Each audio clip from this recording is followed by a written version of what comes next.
Ya, malam ini kita masih topik yang sama ya Bapak Ibu. Jadi Bapak Ibu, kalau bicara mengenai iman, ya, sesungguhnya bukan sesuatu yang mudah.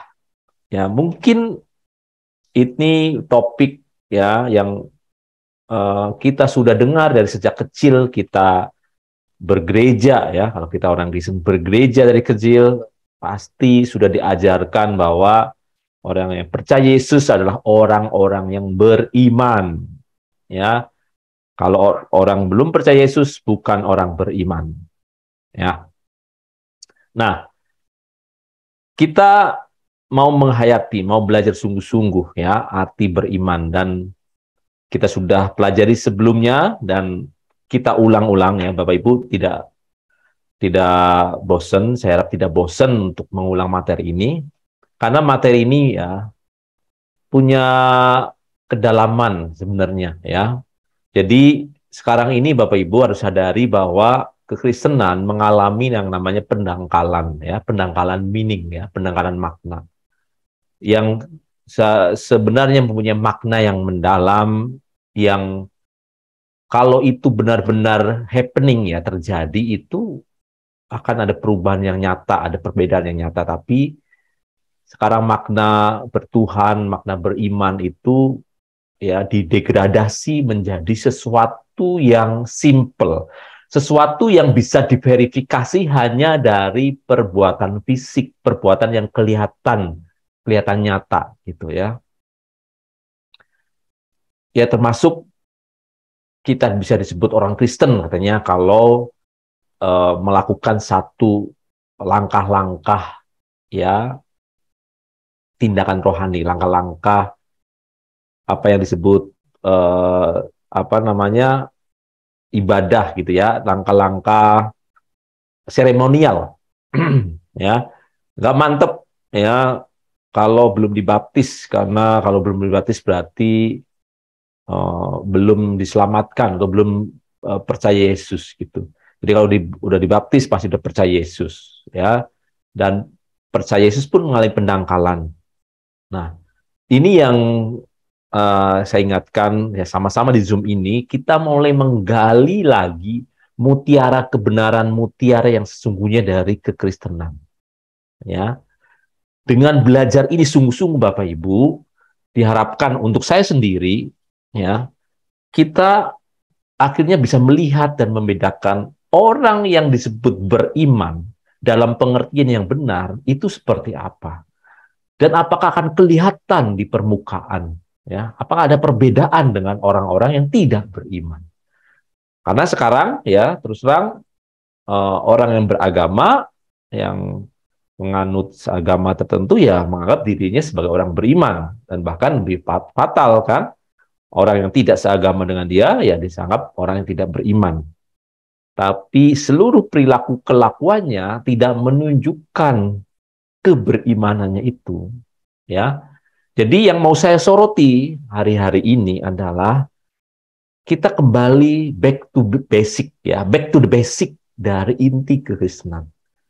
Dan saya mau menyadarkan saya sendiri dan kita semua waspada terhadap pendangkalan makna kekristenan ya, termasuk kata iman ini, keberimanan ini ya.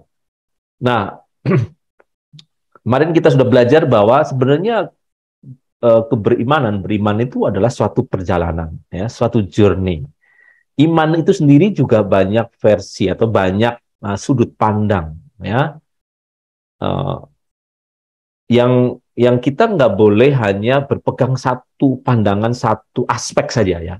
Mungkin lebih tepat banyak aspek gitu ya. Ada pandangan yang menitik beratkan satu aspek tertentu, misalnya soal keyakinan, ya sungguh-sungguh yakin. Kalau yakin aja itu berarti kamu sudah orang yang beriman.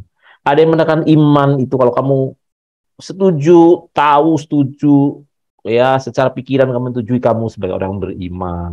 Ya.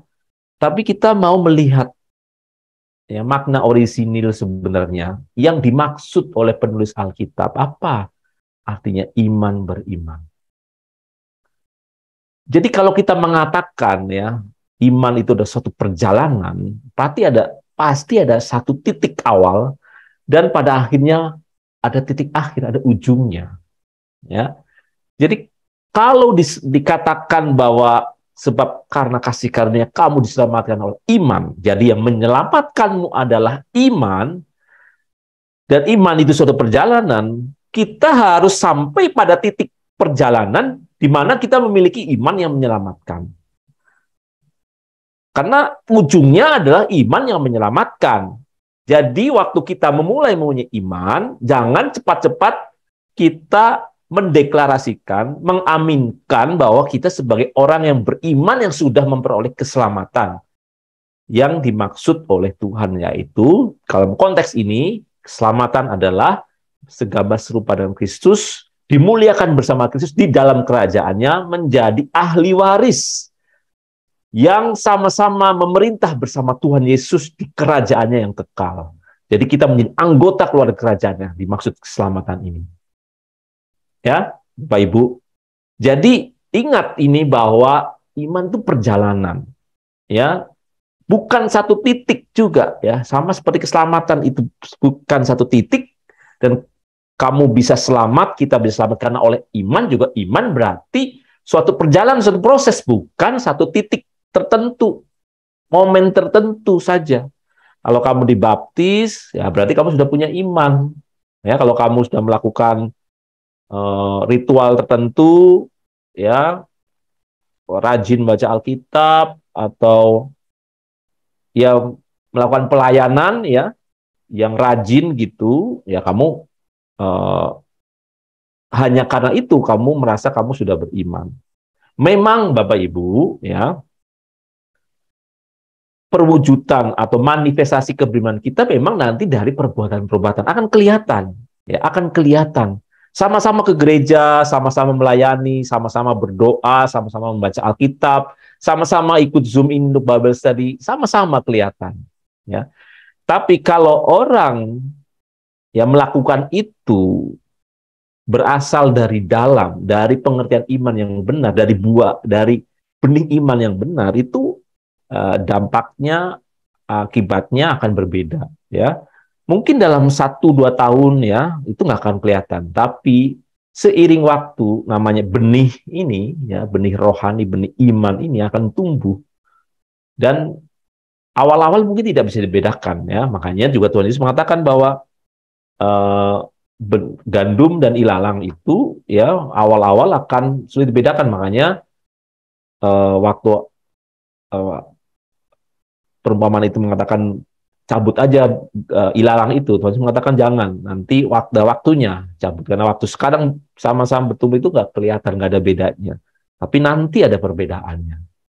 Jadi Bapak Ibu, ya yang ini juga menjadi apa namanya perenungan refleksi saya juga, ya. Dan setelah saya mendalami lagi karena tugas pemberitaan firman ini, ya jadi saya menggali lagi, ya ternyata ya kita menjadi orang beriman, ya itu memang satu perjalanan, satu pertumbuhan, ya nggak bisa stop, gitu ya, nggak bisa stop. Jadi yang mau saya tekankan di sini adalah jangan berhenti untuk kita belajar untuk beriman. Kita memang bisa dikatakan sebagai orang beriman dalam satu aspek, ya kalau kita yakin Yesus Tuhan dan Selamat, masa nggak dikatakan sebagai orang beriman, ya. Itu kita lihat itu satu sisi, satu titik perjalanan, yaitu ada keyakinan kita, dan itu adalah karunia, ya Bapak Ibu. Jadi kalau dikatakan bahwa iman itu karunia, ya dalam aspek ini, di mana ya kita karunia itu pemberian, jadi kita mendapatkan pemberian menjadi orang pilihan, kan. Orang pilihan itu karunia, ya tidak semua orang dipilih Tuhan, ya artinya dikondisikan untuk bisa menerima iman mengaku Yesus sebagai Tuhan dan Juru Selamat ini. Ya tidak semua, ya kan, tidak semua mendapat kesempatan. Nah itu di satu titik kita ada karunia iman yang kita terima sehingga kita bisa loh mempercayai Yesus itu Tuhan, gitu, ya. Ada pertolongan Tuhan, ada pilihan Tuhan di situ, ada penyertaan pengkondisian Tuhan, ya. Tapi itu satu titik awal perjalanan. Tidak boleh berhenti, Bapak Ibu. Ya, tidak boleh berhenti. Dan kalau kita apa namanya mau Recording in sungguh-sungguh progress. sungguh merenungkan ini, ya, menghayati, coba kita, kalau orang mengaku benar-benar orang beriman, ya, itu kelihatan di komunitas apa, Bapak Ibu? Kelihatan kalau memang, ya, kita orang beriman berkumpul nih di komunitas, tentu di Zoom ini gitu, ya, yang kelihatan sekali bahwa kalau memang di situ adalah kumpulan orang-orang beriman, satu yang saya mau pastikan, tidak mungkin ada perpecahan, ya. Kalau keberimanan kita mencapai satu level, yaitu iman keselamatan, ya, di kuadran 4 yang akan saya jelaskan itu. Dan nanti akan dipertegas lagi bahwa iman keselamatan itu punya natur, ciri-ciri yang kalau orang memiliki itu tidak mungkin, ya, saling apa namanya menyakiti, saling memecah belah gitu, ya, ada perpecahan, ya. Jadi, ya, kalau dalam komunitas, ya, gereja tertentu, ya, benar-benar yang menurut saya orang beriman sungguh-sungguh, tidak mungkin ada perpecahan gitu, ya. Artinya pemisahan mungkin, ya, perkembangan, tapi perpecahan yang saling menyakiti, yang saling mau menghancurkan itu.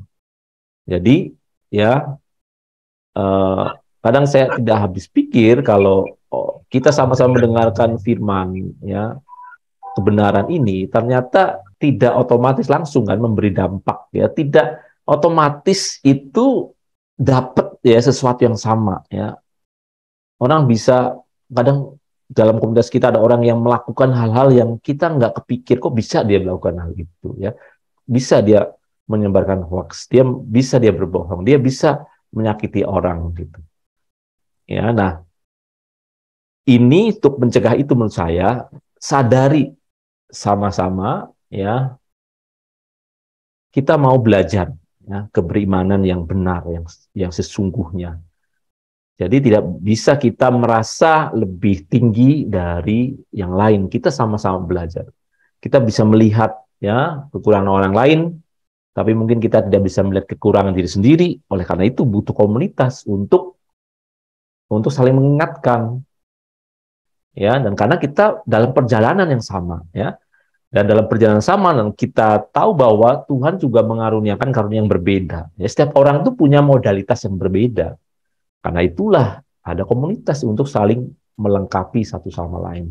Tapi lebih dari itu, Bapak Ibu, kalau kita mau tarik garis di sini bahwa kita adalah orang-orang yang mau memperbaiki diri, ya, keberimanan kita itu mau kita tingkatkan sama-sama. Jadi kita juga harus memahami kekurangan orang lain. Kita tidak bisa, apa ya, kalau ada hal-hal yang bisa dibenarkan, kita benarkan, tidak menjadi hal yang menghambat kita untuk belajar kebenaran. Kalau kita melihat ada saudara kita yang melakukan kesalahan mungkin gitu, ya, tidak itu menjadi eh, alasan kita untuk berhenti belajar, ya, dalam komunitas, dalam suatu Bible study. Nah, supaya spirit ini sama-sama kita sama-sama lagi belajar, ya, tentang beriman, ya, keberimanan ini satu perjalanan. Jadi kalau dalam perjalanan, ya, nggak selalu lancar kan, selalu ada problem di situ, selalu ada hal yang perlu penanganan khusus gitu. Nah, dengan konsep ini bahwa keberimanan itu suatu perjalanan, nah, kita mau benar-benar menyiapkan diri kita juga, ya, untuk menerima kekurangan orang lain, ya, dan juga untuk tidak merasa kita yang lebih benar dari yang lain. Nah, Bapak Ibu, nah, kemarin kita sudah sampai sedang membahas tentang natur iman, ya. Nah, natur iman yang pertama yang saya mau garis bawahi itu kemarin mengenai soal di Yakobus 2 kan, tanpa iman, ya, iman tanpa perbuatan adalah mati atau kosong, ya. Nah, ini jadi saya mau menekankan bahwa, ya, supaya nggak misleading ini, ya. Kalau dalam bahasa Yakobus sebenarnya, ya, kalimat-kalimat dalam uh, kitab Yakobus ya, bahwa iman itu tidak mungkin tidak disertai perbuatan. Kalau iman tanpa perbuatan, iman itu pada hakikatnya mati atau kosong, atau ya tidak bisa dikatakan sebagai iman. Artinya ada satu kesatuan antara iman dan perbuatan, itu enggak sesuatu yang tidak bisa dipisahkan. Ibarat itu mata uang logam, koin ya, koin logam kita, koin mata uang. Ada dua sisi yang tidak bisa kita mengignore, menghilangkan sisi yang lain. Yang disebut koin itu ya pasti dua sisi, gitu ya. Nah, kita sudah belajar ya kemarin bahwa ada tiga aspek ya dari iman itu, keberimanan. Ya, aspek pertama soal keyakinan, kan? Keyakinan. Orang sungguh-sungguh bisa yakin ya, Yesus itu Tuhan dan Juru Selamat. Nah, itu satu nilai sendiri ya, yang kalau orang tidak yakin bahwa Yesus Juru Selamat, dia tidak akan bisa memulai perjalanannya, gitu kan. Dan kedua adalah satu aspek tentang persetujuan pikiran. Ya, dia percaya, dia menyetujui dalam pikirannya tentang hukum-hukum Allah, dia setuju ya, Alkitab, isi Alkitab, Yesus sebagai Tuhan, dan hal-hal yang diajarkan di Alkitab dia setuju, gitu ya. Itu satu aspek. Ya, nah, yang dimaksud Yakobus ya, iman itu dia membedakan iman dan perbuatan. Maksudnya iman di sini adalah iman yang sisi kiri ini. Ya, seringkali memang mungkin audiens ya yang mendengar surat Yakobus ini ya hanya menganggap itu iman itu dua aspek itu aja. Aspek keyakinan ya, aspek dia yakin dalam hati gitu ya. Terus akhirnya setuju dalam pikiran kognitif. Nah, itu aja namanya iman itu di situ aja gitu. Selesai. Nah, ini saya menduga gitu ya bahwa Rasul Yakobus itu melihat kok orang memandang iman tuh hanya di dua aspek ini aja, ya. Padahal aspek yang lain, aspek perbuatan yang akan menentukan keselamatan, ya, menyelamatkan. Jadi iman, keselamatan dalam konteks bukan masalah masuk neraka, tapi keselamatan dimuliakan bersama Kristus, menjadi anggota keluarga kerajaan, ya.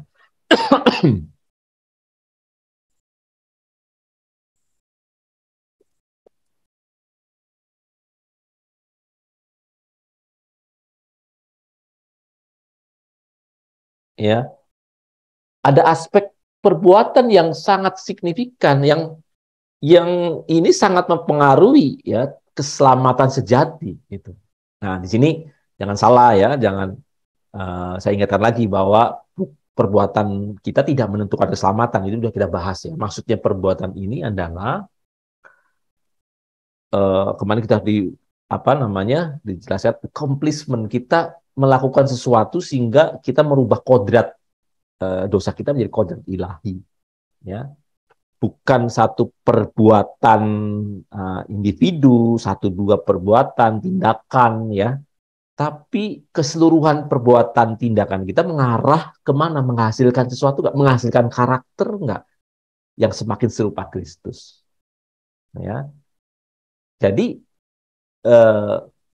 ini sisi mata uang dalam konteks ya, sisi koin iman ya, yang ditekankan di Yakobus bahwa kalau tanpa perbuatan ya yang menyelamatkan ini ya sia-sialah tujuan keselamatan yang digagas Allah Bapa lewat kematian putranya, lewat pengorbanan Yesus di kayu salib, yaitu ingin mengembalikan manusia ke dalam rancangan semula, ya, segambar serupa, ya, supaya layak dimuliakan, supaya menjadi ahli waris kerajaan surga, duduk dalam pemerintahan bersama Kristus, pemerintah ya dalam kerajaannya. Nah, itu menjadi gagal gitu loh. Ya mati, jadinya mati kan?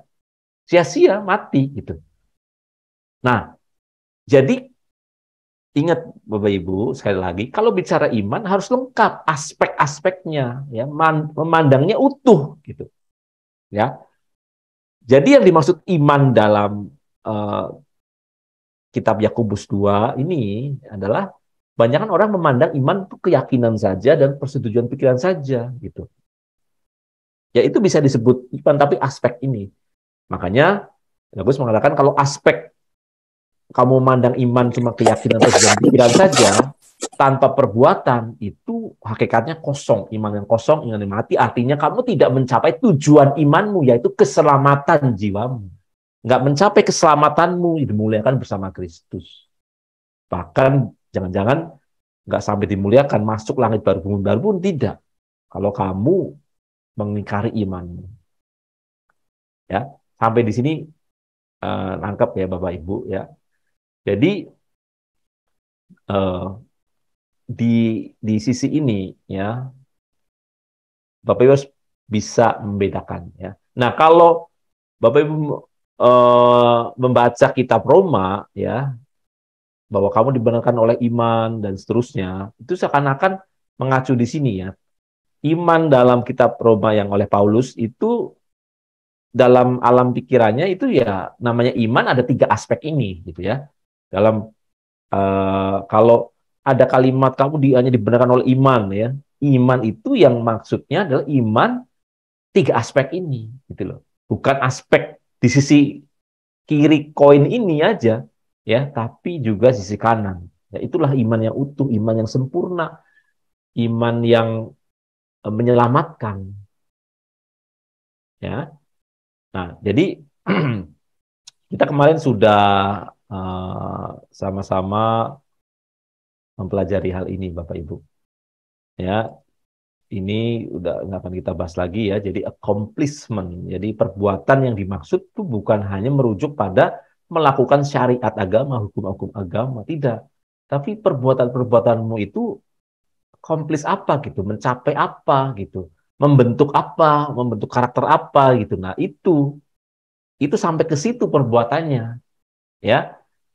Jadi uh, ujung-ujungnya adalah perbuatan-perbuatan kita itu akan sampai melahirkan kebiasaan dan kebiasaan itu melahirkan karakter ya karena kalau 1-2 tindakan saja tidak mungkin langsung membentuk karakter kan Bapak Ibu ya tapi yang mau kita lihat perbuatan di sini ya adalah seluruh aktivitas kita yang merujuk ya mengarahkan kita membentuk kita menjadi punya karakter-karakter. Nah, nanti kita bahas di natur iman, karakter apa, ada kesetiaan, kejujuran, dapat diandalkan, dan seterusnya. Ke situ accomplishment-nya.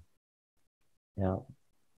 Nah, kita kemarin sudah belajar tentang arti iman dalam bahasa Ibrani, ya. Iman dalam bahasa Ibrani, kalau memakai kata alef mem nun ini, ya, itu alef mem nun itu membentuk beberapa kata dalam bahasa Ibrani, yang semuanya berhubungan dengan makna iman, ya. Ada emunah, kemarin ada emet, ya, emet uh, ada aman, ya, ada kata aman dan yang terakhir itu amin, ya, amin. Jadi yang menarik di sini amin bukan hanya mau yakin itu terjadi, berharap terjadi, tapi kita mau itu terlibat aktif, ya.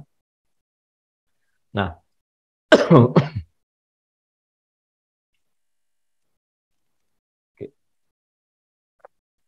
nah Bapak Ibu, eh, saya mengulangi dalam arti iman dalam bahasa Yunani ya. Nah, tadi yang saya jelaskan itu ya eh, kita bisa pelajari ya. Sebenarnya itu makna juga dari arti iman dalam bahasa Yunani ya. Iman dalam bahasa Ibrani itu kan pistis ya, iman kata kerjanya pisteo itu percaya ya. Jadi iman itu sebagai kata benda, kalau percaya itu kata kerja ya. Pistis itu diterjemahkan di bahasa Indonesia sebagai iman ya. Kalau pisteo itu percaya ya. Tekanan yang diberikan pada iman itu kalau kita mempelajari di konteks perjanjian baru harus melihat ya karya penyelamatan Allah dalam Yesus Kristus yang sebab yang menjadi inti perjanjian baru adalah gagasan Allah mengutus anaknya menjadi juru selamat dunia. Jadi Tuhan Yesus mengalukan karya keselamatan melalui kematiannya untuk mendamaikan manusia dengan Allah dan salibnya. Jadi konteks keberimanan kita di Perjanjian Baru harus iman dari situ.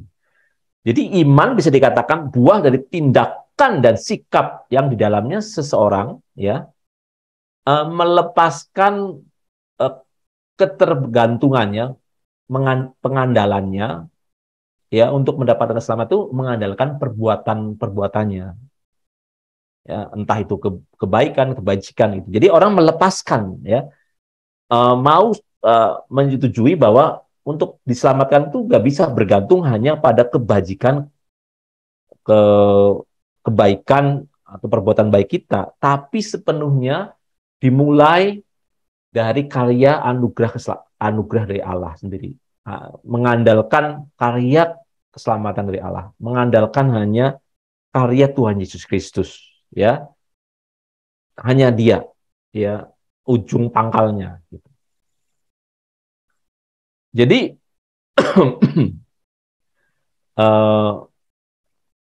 keberimanan itu harus ada upaya tindakan, gitu kan? Tindakan harus yang dilakukan untuk orang memperoleh keselamatan itu. Iman itu adalah jalan ya di mana manusia beroleh keselamatan ya.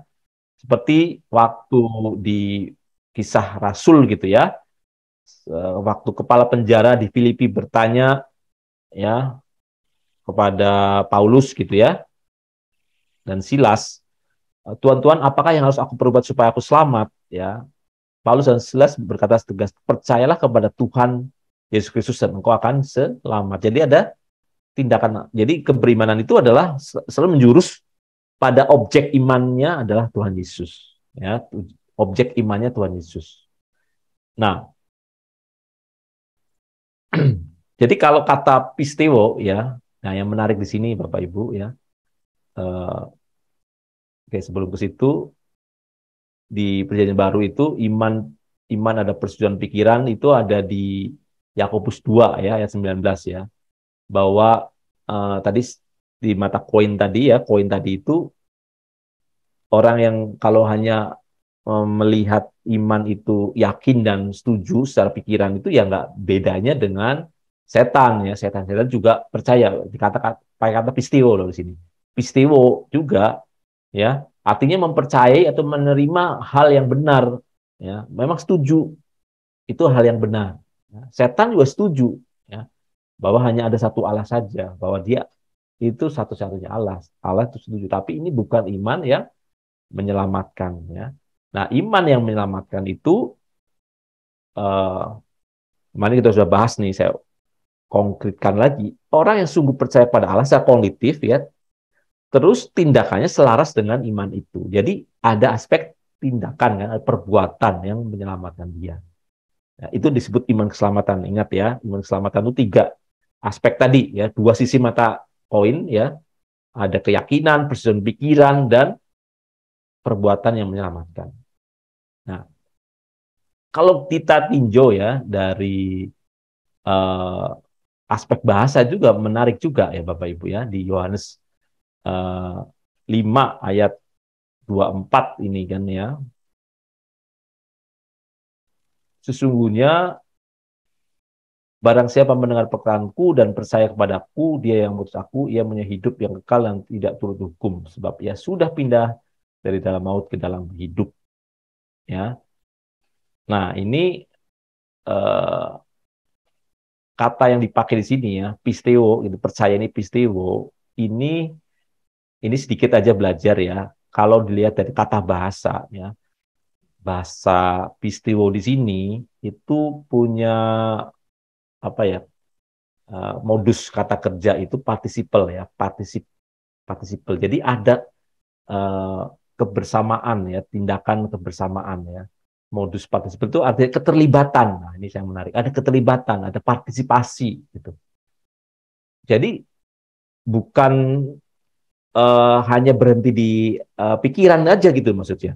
Ada partisipasi keterlibatan aktif gitu dari orang yang mempercaya itu. Ya memang diawali dengan percaya di pikiran, habis itu terlibat ya.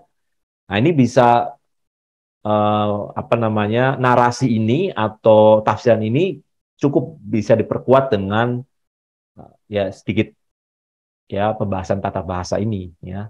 ada partisipal, ada apa namanya partisipasi aktif ya. Kalau sebentar kita lihat ya, ini modus partisipal menggambarkan partisipasi dalam tindakan yang dilakukan oleh objek yang melakukannya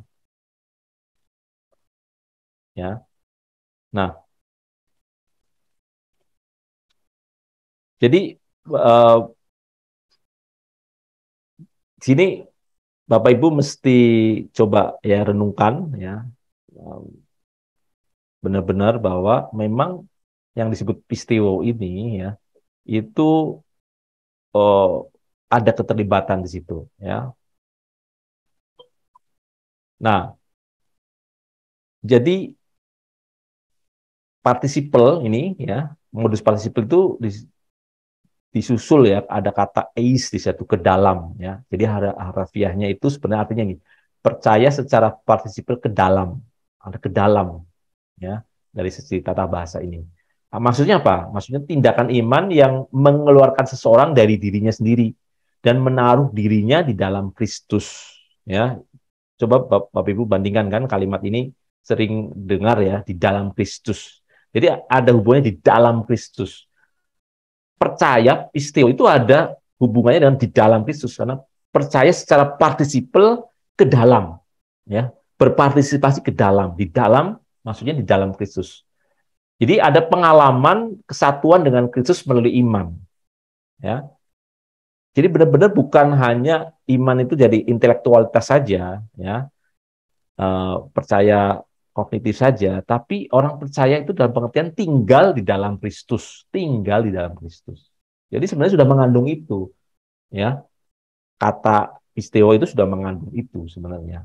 Nah, seperti Rasul Yohanes kan ya mengatakan dalam Injilnya Yohanes 15 ayat 4 kan, tinggallah di dalam aku dan aku dalam kamu, sama seperti ranting tidak dapat berbuah dari dirinya sendiri kalau ia tidak tinggal pada pokok anggur. Demikian juga kamu tidak berbuah jika kamu tidak tinggal di dalam aku. Nah, maksudnya ini, ya, percaya itu mengajak kita harus punya partisipasi, ya, untuk tinggal dalam Kristus, melekat pada pokok, ya, supaya kamu berbuah. Nah, nanti juga kita akan bicara buah iman, ya, natur iman yang selanjutnya adalah berbuah.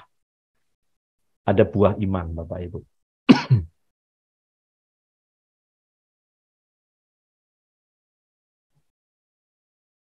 Oke, dari yang kita ya pelajari ini ya, pelajari ya, kalau kita apa namanya mendengar ayat utama nih ya, ini ayat andalan biasanya Yohanes 3:16 kan. Karena begitu besar kasih Allah akan dunia ini sehingga ia telah mengaruniakan anaknya yang tunggal supaya setiap orang yang percaya kepadanya tidak binasa melainkan beroleh yang hidup.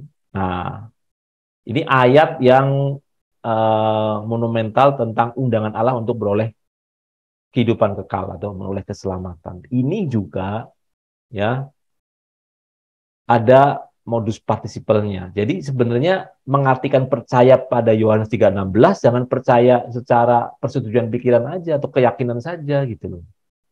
Ya, verbnya itu participle di sini, verb participle present aktif nominatif singular maskulin. Jadi mengajak Yohanes 3:16 itu keterlibatan ya, aktif, partisipasi aktif, ditinggal di dalam Kristus.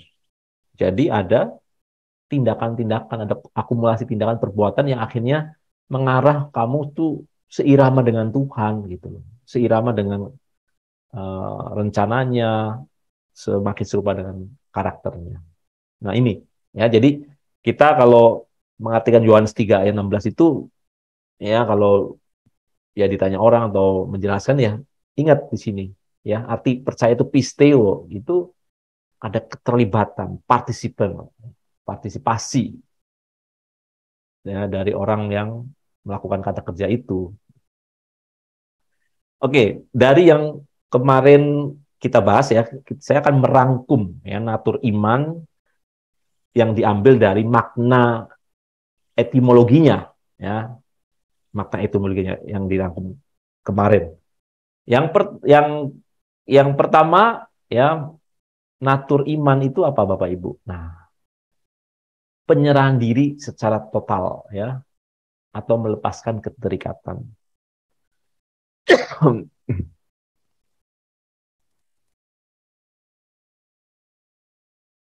Jadi arti pisteo ini ya, menyerahkan diri kepada objek yang dipercayai. Ya, ini sudah sering dan harus selalu apa namanya, didengungkan terus gitu ya. Jadi iman itu punya natur sifat, ada penyerahan diri yang total, total submission ya, total menyerahkan diri. Jadi kalau sudah total menyerahkan diri, berarti kita melepaskan keterikatan kita dengan milik kita yang dulu di belakang gitu. Ya, diserahkan, tidak terikat ya, terus memberi diri kita kepada Tuhan ya. Dan ini menjadi syarat loh. Ini sebenarnya yang menarik adalah ya, penyerahan diri, melepaskan keterikatan itu syarat kita menjadi murid, ya kan? Di Lukas 14 ya, ayat 33, mungkin ada yang bisa bacakan Lukas 14 ayat 33 nih di layar. Lukas 14 ayat yang ke-33, demikian pula lah tiap-tiap orang yang diantara kamu yang tidak melepaskan dirinya dari segala miliknya tidak dapat menjadi muridku. Bapak Ibu, jadi kalau mau menjadi murid Yesus nih, baru mau menjadi murid gitu ya, belum lulus nih, itu syaratnya adalah melepaskan diri dari segala miliknya ya, ada penyerahan. Jadi ada sikap penyerahan gitu loh. Nah, itu kita harus punya natur iman itu. Kalau kita beriman, kita percaya ya, tapi tidak mau total submission ya, menyerahkan diri kepada Yesus ya sebagai pribadi yang menganugerahkan keselamatan gitu ya. Itu kita nggak bisa dididik, diajar, jadi murid gitu. Ya, jadi ini ya syarat untuk kita dibenarkan ya, selanjutnya proses pengudusan, pembenaran dan pemuliaan. Ini sebelum masuk proses itu ini dulu ya, punya ini dulu gitu ya. Punya ada modalitas ya. Kita mau ini melepaskan, walaupun itu juga suatu proses, suatu perjalanan, tapi ada tindakan awal gitu ya. Nah, kalau bicara soal menyerahkan diri ya, definisi iman, menyerahkan diri kepada objek dipercayai, mempercayai itu, saya teringat ya perumpamaan atau cerita ini kan, seorang pemain akrobat ya, yang dia yang dia berjalan menyeberangi Niagara gitu, dia bolak-balik ya, bolak-balik bisa, terus ditepuk tanganin sama penonton, terus dia datang ke penonton, siapa yang Anda percaya nggak saya bisa menyeberangi lagi ya, percaya gitu, kalau kamu percaya ayo ikut aku, sama-sama aku kita menyeberangi air terjun ini. Ternyata nggak ada yang berani penonton itu ya, nggak ada ya, saya percaya kamu tapi kalau saya ikut kamu, enggak, saya belum percaya. Artinya dia belum mempercayakan diri. Jadi penyerahan total itu artinya juga mempercayakan diri ya.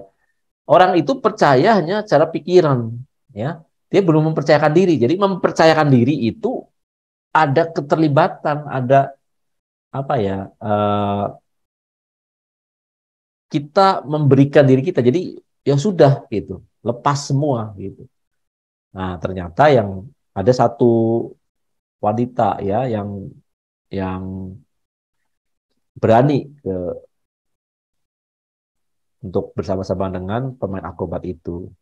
Nah, ini seperti yang digambar ini. Dia berani, wah, dia akhirnya bisa nyebrang ya dari kiri ke kanan dan bolak-balik. Penonton itu bersorak-sorai gitu ya, dan tanya, "Oh, kamu bisa berani gitu ya?" Ya, saya percaya sama pemain akrobat itu. Saya mempercayakan diri. Saya sudah biasa mempercayakan diri kepada dia. Dan ternyata dia adalah ayahnya sendiri. Nah, di sini cerita ini mengandung makna iman yang mendalam buat saya gitu ya. Seringkali kita memaknai iman hanya percaya seperti penonton itu, saya percaya kamu bisa bolak-balik gitu ya. Percaya, tapi begitu diminta mempercayakan diri, enggak. Nah, itu belum beriman secara benar. Nah, seringkali kita dan saya juga seperti itu. Ya, setuju saja, setuju, yes, yes, setuju gitu. Tapi kalau mau mewujudkan itu terlibat lebih jauh nggak mau, ya nggak mau gitu. Nah, yang kedua Bapak Ibu, ya natur iman itu apa? Ya, dapat dipercaya, dapat diandalkan, ya. Trusted, reliable, ya, trusted, reliable, ya seperti pemain akrobat itu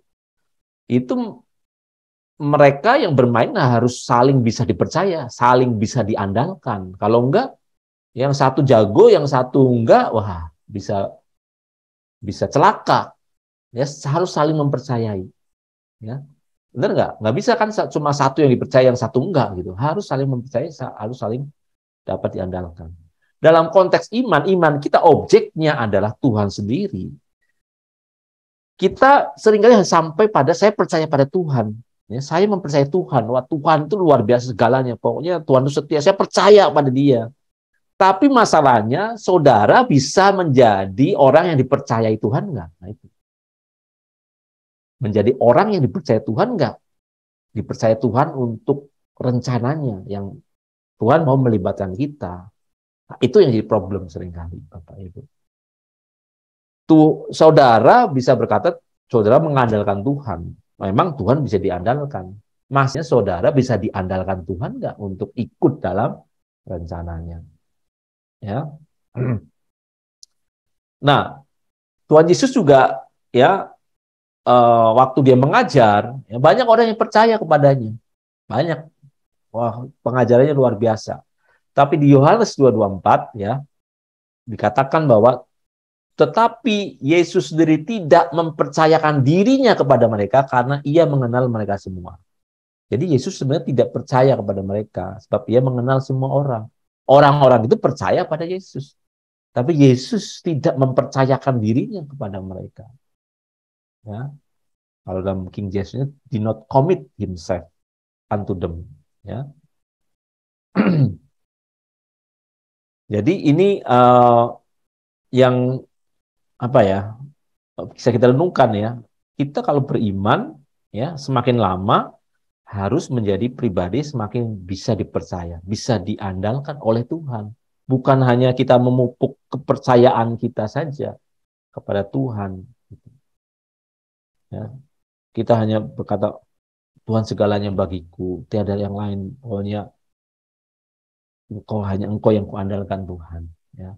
Harusnya doa itu, pernyataan iman itu ya berbalik kepada kita. Ya, kenapa Bapak Ibu? Kita ibaratkan dengan jemaat dan Tuhan Yesus kan seperti suami istri kan, ya, seperti pasangan gitu ya. Kita sebagai umatnya itu seperti mempelai, kan, mempelai Kristus. Kita semua mempelai Kristus. Kristus itu bisa dipercaya, tapi itu juga menuntut bahwa mempelainya harus bisa dipercaya supaya bisa masuk ke jenjang berikutnya, pernikahan kudus gitu kan. Nanti di surga kan ada perjamuan kawin anak domba. Artinya itu benar-benar kasih semacam pengesahan bahwa ini adalah mempelai yang layak gitu ya. Layak masuk kehidupan yang selanjutnya, kehidupan kekal ya yang tidak berujung, yang di situ hanya ada kebahagiaan semata. Nah, itu memang yang masuk ke situ memang orang-orang yang bisa dipercaya, bisa diandalkan. Ya.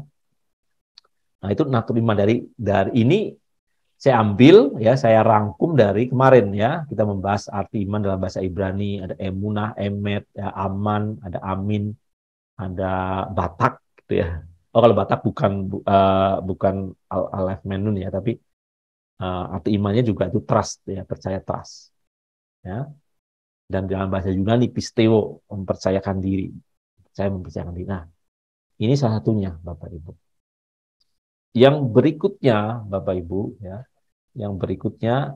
Nah, natur iman itu ada kejujuran, ada kesetiaan. Ya. Bapak Ibu harus sadari bahwa kita itu ya punya perjanjian dengan Allah.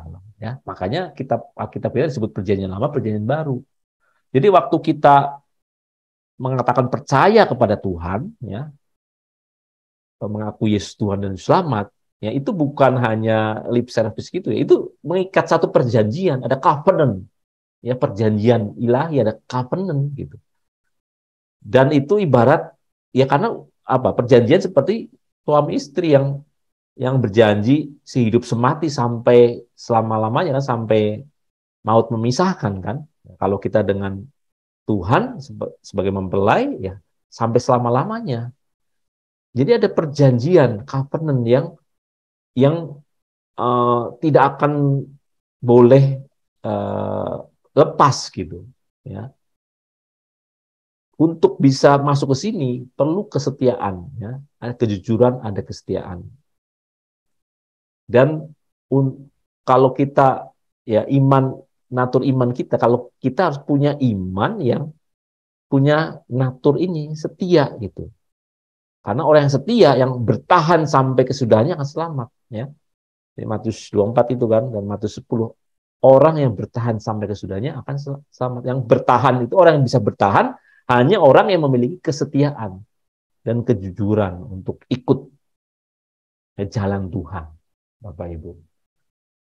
Nah, ini coba kita renungkan dalam perjalanan iman kita, keberimanan kita makin setia nggak? Kita karakter kesetiaan itu muncul kan, nampak nggak gitu ya, makin nampak nggak, makin bold nggak dalam hidup kita. Kalau kita menjadi orang Kristen dan beriman antara pertama baru menjadi Kristen terus kemudian 10 tahun kemudian sifatnya apa, suka berkhianat, suka ya tidak komit gitu ya, suka ingkar janji, ya itu kita harus merefleksi kita sampai di mana kita belum beriman yang benar gitu ya. Tidak ada kesetiaan di situ. Nah, ini menjadi parameter kita ya. Kita benar-benar sungguh beriman ya, punya iman yang sempurna. Ada karakter kejujuran dan kesetiaan yang makin naik, makin apa namanya terbentuk gitu. Ini natur iman kejujuran kesetiaan. Nah, yang berikutnya dari rangkuman kemarin adalah natur iman bahwa kalau orang beriman namanya beriman itu pasti dia haus dan lapar akan kebenaran, Bapak Ibu. Haus dan lapar akan kebenaran. Itu menjadi natur kita kalau kita beriman, kita itu hidup oleh kebenaran, kita menghargai kebenaran ya. Kita akan mencari kebenaran itu kemanapun ya. Perbuatan tindakan ya, aktivitas Bapak Ibu yang di Zoom ini yang tiap hari ikut gitu ya, itu bisa menjadi indikasi bahwa Bapak Ibu tuh haus dan lapar akan kebenaran. Kalau memang yang dicari itu adalah kebenaran firman untuk pertumbuhan imannya, pertumbuhan rohaninya. Nah, itu satu indikasi. Bagaimanapun juga ya kita akan cari ya. Dan saya mengalami sendiri Bapak Ibu, kalau kita memang mencari kebenaran ya, haus, punya kehausan gitu ya, itu memang kita akan dipuaskan ya. Pada satu titik kita akan menerima itu, menerima reward dari Tuhan, hadiah dari Tuhan berupa apa? Pengertian yang benar, pengertian yang mendalam, dan kita mendapatkan kecerdasan juga, kecerdasan ilahi, ya. Kecerdasan roh, kita bisa membedakan roh kita masuk ke level yang Tuhan mau, pemikiran Tuhan ya. Cara berpikir Tuhan, kita masuk level itu, cara berpikir Tuhan. Ya ini seperti rusa yang merindukan air. Ya, kita harus seperti punya natur seperti rusa yang selalu mencari air. Ya, cari tahu. Kalau Bapak Ibu mendengar khotbah, baca kitab nggak ngerti, jangan biarkan, kejar itu. Ya, karena kalau Bapak Ibu apatis, satu titik apatis, kemudian dia besok apatis lagi, ya lama-lama pasti nggak akan haus lagi, Bapak. Jadi harus dikejar, ya, rasa kalau kita punya penasaran apa, dikejar, dan makin dikejar kita akan makin haus dan lapar, ya. Dan rasa lapar dan haus itu buat kita manusia secara jasmani itu juga kan nggak bisa dipuaskan sekali saja, kan. Kita sekarang lapar, haus, makan, ya. Besok kan lapar, haus lagi. Nggak cuma sekarang lapar, haus dipuaskan, wah kenyang gitu. Besok kan udah kemarin makan, enggak, ya. Kalau kita mau bertumbuh ya harus makan terus gitu. Sama dalam pertumbuhan rohani, kalau Bapak Ibu mau bertumbuh secara rohani, mencapai tujuan kerohanian saudara, saudara harus terus-menerus haus dan lapar. Sekarang dengerin firman, waduh terpuaskan nih, dapat sesuatu nih tentang pelajaran iman gitu ya. Enggak, besoknya nggak berhenti gitu. Ada kehausan lagi, ada kelaparan lagi. Jadi kita apa ya, berjalan dari satu rasa haus dan lapar yang satu ke yang lain gitu. Karena begitu banyak kekayaan firman Tuhan itu yang tidak mungkin kita bisa cerna semua dalam satu saat gitu. Bahkan dalam seluruh hidup kita juga kita nggak mungkin bisa ya menelan semua atau memahami semua kebenaran firman gitu ya. Kan di kitab Yohanes bilang kalau firman Tuhan itu dituliskan, ya, dituliskan semua hikmat Tuhan itu dituliskan, dijadiin buku gitu ya, nggak ada yang bisa buku yang bisa memuat itu semua. Tidak ada tinta ada yang bisa menuliskan semua itu karena saking luasnya. Nah, kita harus belajar itu. Jadi apa ya? Rasa haus dan lapar itu sebenarnya itu yang menggairahkan kita. Kalau kita merasa udah tahu gitu ya, nggak itu udah tahu itu kan seperti nggak haus nggak lapar itu ya, dengar satu topik itu udah tahu gitu. Itu lama-lama kita nggak akan bergairah lagi, Bapak Ibu. Ya, sebenarnya bergairah itu karena kita kayak digiring Tuhan ya lewat pergaulan ya. Kemarin kita belajar sudah bergaul dengan Roh Kudus ya. Roh Kudus itu akan menunjukkan titik-titik haus laparnya gitu. Satu ini nih kamu masih perlu yang di sini ini. Kamu haus haus lapar topik ini. Yang ini juga habis selesai sini digiring lagi. Itu ya ya itu yang apa namanya hukum kehidupan, sama seperti tubuh kan ya. Nggak bisa dipuaskan hanya sekali gitu. Makan sekali atau makan udah seminggu ini aja makan sampai puas. Habis itu minggu depan nggak makan lagi ya, nggak bisa. Nggak akan bertumbuh, mati gitu. Sama. Jadi kalau ada orang-orang yang mungkin sudah belajar tinggi dari teologi gitu ya, dan dia berhenti belajar, tidak merasa haus lapar lagi karena merasa semua ilmunya sudah diserap gitu ya. Nah, hati-hati. Dia akan menjadi pribadi yang tidak akan bergairah lagi ya. Nah, dia kalau dalam topik sini apa? Dia mengingkari imannya ya. Sebenarnya dia tidak berjalan dalam imannya. Karena atur iman itu dia akan selalu haus dan lapar akan kebenaran. Ya. Nah, ini pengertian ini Bapak Ibu ya yang eh, apa namanya? Sungguh-sungguh menjadi perenungan kita gitu. Kalau bicara iman itu konsekuensinya sampai di sini gitu ya. Sampai ke sini. Nah, kemudian next apa Bapak Ibu? Natur iman. Ini on official duty. Apa itu maksudnya on official duty? Ya, artinya sedang bertugas dalam secara resmi selamanya. On official duty ya, bertugas secara resmi. Jadi sebenarnya gini, kita itu sebenarnya petugas resmi atau agen dari kerajaan Allah yang resmi sebenarnya, yang atau bisa dikatakan kita itu misionarisnya kerajaan surga sebenarnya. Begitu kita percaya pada Tuhan, mau menjadi murid nih, begitu menjadi murid, ya kita itu kayak agen kerajaan Allah, misionis kerajaan Allah, yang untuk menjalankan misi Bapa di dunia ini. Ya, misi Bapa di dunia ini apa? Keselamatan, keselamatan jiwa kita, keselamatan orang-orang yang di sekitar kita. Ya, supaya orang-orang itu, kita sendiri dan orang-orang yang kita sentuh bisa masuk dalam kerajaannya, ya, sampai titik dimuliakan bersama Kristus. Nah, kita adalah misionaris. Jadi kita bicara misionaris bukan hanya bicara orang-orang yang diutus ke daerah, ke pelosok gitu ya. Ya itu misionaris secara lahiriah juga kelihatan. Ya, tapi sebenarnya yang namanya orang Kristen itu mengemban misi Bapa gitu. Misi Bapa selama di bumi ini. Official gitu ya, resmi. Jadi nggak bisa cuti, nggak bisa pensiun dulu ya sampai sampai Allah memanggil kita ya, sampai kita dipanggil oleh Tuhan.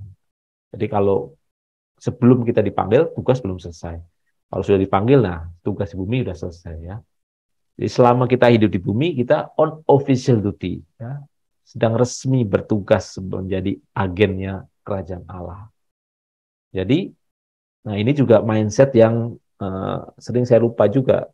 Jadi dalam apapun yang tindakan, ingat kamu tuh bertindak itu dalam sebagai misionaris kerajaan Allah, ya, mewakili ya misi kerajaan Allah ini. Jadi harus hati-hati. Ya, setiap kata ucapkan tuh benar-benar nggak boleh sembarangan dipikirkan, ya, nggak boleh sembarangan lagi hidup. Ya, karena kamu sudah dipindahkan dari kerajaan maut ke kerajaan hidup. Ya, ini konsekuensi kita, Bapak Ibu. Nah, yang berikutnya Bapak Ibu, nah ini ya, hidup kita harus menjadi amin seperti Tuhan Yesus adalah sang amin itu sendiri ya. Amin artinya pasti, sungguh benar ya, benar adanya. Sang amin itu berarti Tuhan Yesus itu sang kebenaran itu sendiri. Dan kita ya nggak hanya mengiyakan, setuju dengan firman-Nya, setuju dengan pengajarannya, ya, setuju dengan doa-doa yang kita ucapkan, tapi sungguh-sungguh mau terlibat aktif dengan misi Bapa itu, ya, mau terlibat aktif. Jadi hidup kita ya adalah menjadi amin, artinya hidup kita mau terlibat gitu, ya, bukan hanya percaya, setuju saja, ya, tapi sungguh-sungguh, sungguh-sungguh untuk percaya kepada Tuhan, Bapak Ibu.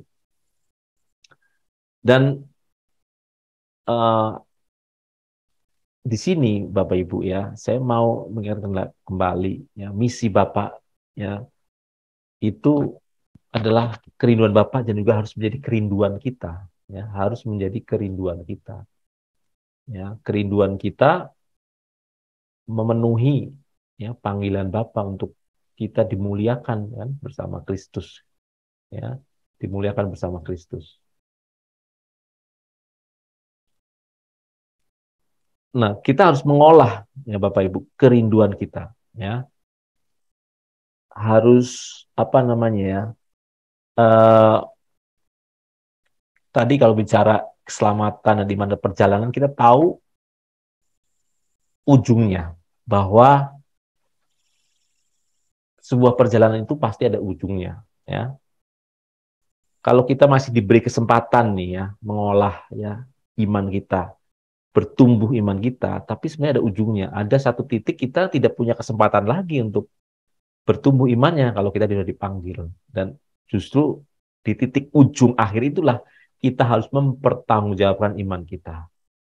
Jangan sampai Bapak Ibu ya, kita termasuk orang yang dipertanyakan Tuhan Yesus. Adakah iman di bumi? Ya, orang Kristen banyak, ya orang yang beragama Kristen banyak, tapi adakah orang yang punya iman di bumi ini? Iman yang dimaksud oleh Tuhan adalah iman yang sejati, iman yang mengarahkan kita untuk kita tuh merindukan kerajaan surga, kerinduan yang menggerakkan kita ya, gairah yang menggerakkan kita, gairah untuk rindu pulang menghadap Bapa. Dan kerinduan kehausan itu harus benar-benar terwujud gitu ya, terwujud ya di dalam seluruh tindakan kita, Bapak Ibu. Seluruh tindakan kita harus terwujud di situ. Nah, Bapak Ibu, jadi dari materi ini ya kita mau sungguh-sungguh lagi ya melihat ya. Kita mau rela, mau mengosongkan bejana jiwa kita, ya. Kita mengosongkan hasrat pribadi kita, melepaskan keterikatan kita untuk apa? Untuk memenuhi panggilan Allah, panggilan Bapa. Ya. Kita mau memiliki gairah surgawi, ya, agar yang kita ingini itu adalah keinginan Bapa. Jadi kita tidak mengingini keinginan daging kita, tapi keinginan Bapa. Ya, supaya kita rela, Bapak Ibu. Nah, kita akhiri materi ini. Saya akan mengajak Bapak Ibu untuk menyanyikan lagu Saat Ku Pulang Menghadap Bapa.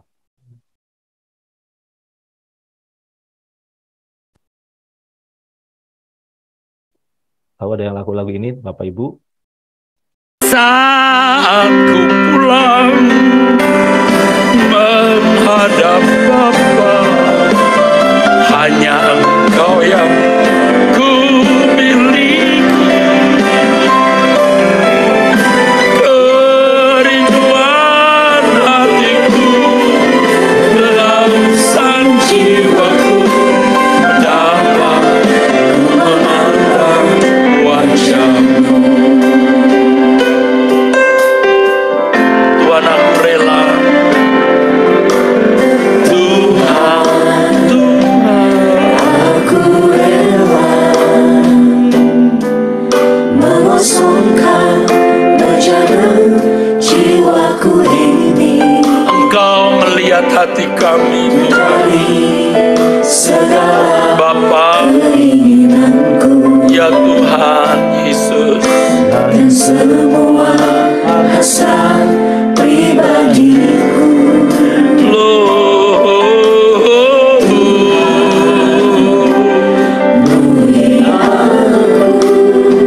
Tuhan Yesus, Dengan gairah surgawi yang suci, kami memilih Tuhan,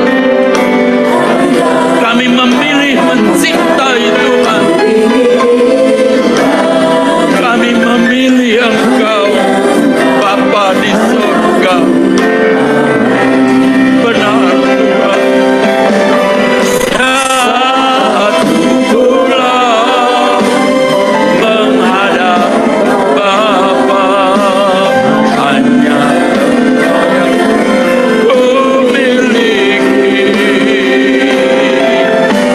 Kerinduan hatiku, kehausan jiwaku, dapat memandang wajah-Mu. Mari kita tundukkan kepala, Bapak Ibu. Mari kita berdoa pada Tuhan Bapa yang masih kami ucap syukur Tuhan. Ialah materi tentang iman ini Tuhan, tentang natur iman ini sungguh menggores dan membuat kami memilih untuk hanya merindukan Engkau. Kami sudah punya kerinduan untuk kami juga punya natur iman ini Tuhan. Natur iman penyerahan diri yang total Tuhan, melepaskan keterikatan. Kami menjadi pribadi yang dipercaya, dapat diandalkan. Kami menjadi pribadi yang haus dan lapar akan kebenaran. Kami menyadari bahwa tugas kami menjadi misionaris Engkau Tuhan. Kami menjadi hidup kami selalu amin dalam setiap perkataan kami Tuhan untuk melakukan kehendak-Mu. Bapak bersyukur, kami serahkan doa ini hanya di dalam nama Yesus Kristus, Tuhan selamat kami. Amin. Amin. Amin. Amin. Oke. Amin, amin. Amin. Terlibat.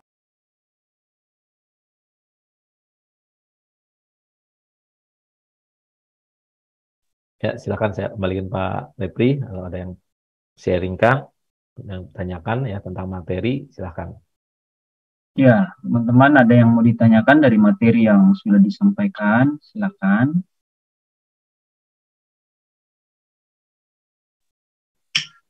Saya Pak, Ya, Ya, Pak. saya mau bertanya tentang tadi natur iman dapat dipercaya dan dapat diandalkan. Contoh sikap rohani yang berkaitan dengan kita dapat dipercaya oleh Tuhan atau dapat diandalkan. Itu Pak.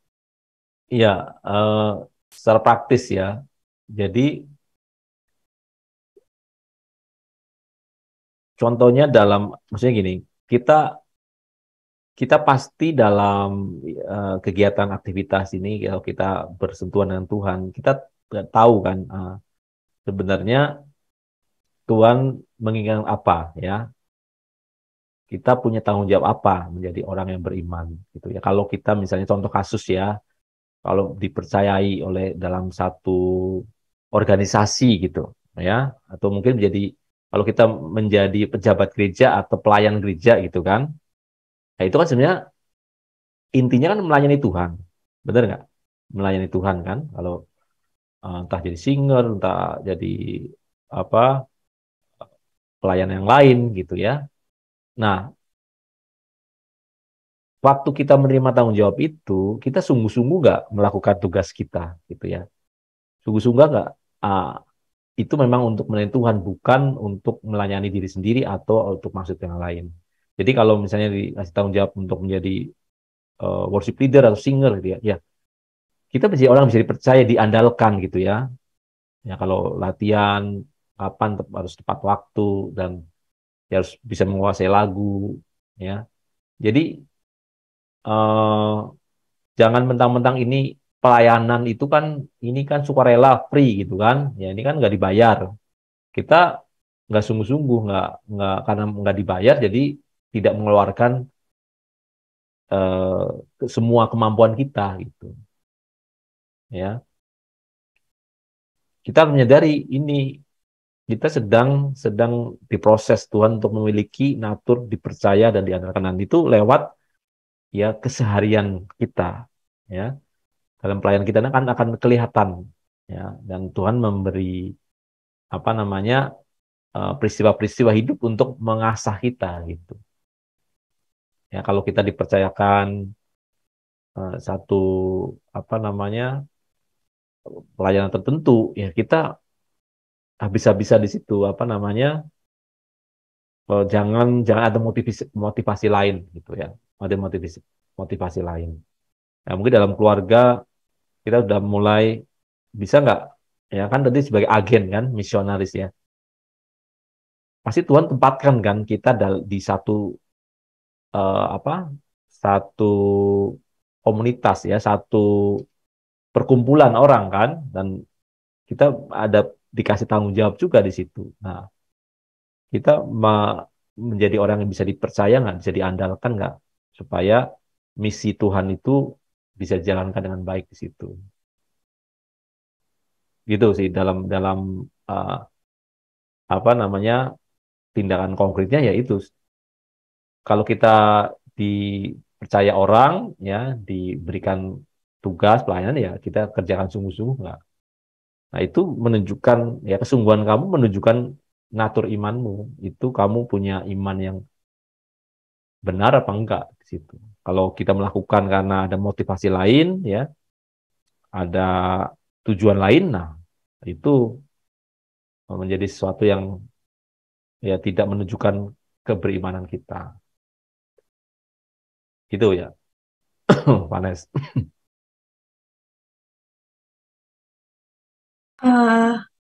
Misalnya untuk kami yang udah masih mahasiswa, maksudnya dalam hidup sehari-hari itu kita tadi konteksnya kan kita dipercaya dalam konteks Tuhan ya, kita dipercayai Tuhan atau Tuhan bisa dapat mengandalkan kita dalam satu tugas gitu. Itu gimana? Mungkin ada yang lain yang bisa ngasih contoh konkret ya, begitu. Tadi contohnya sebagai mahasiswa gitu lah ya. Itu mungkin Pak Lepri udah bisa lihat. Gitu ya. Iya Pak. Nah, iya contohnya sebagai mahasiswa kan, teman-teman yang mahasiswa bisa lambaikan tangan.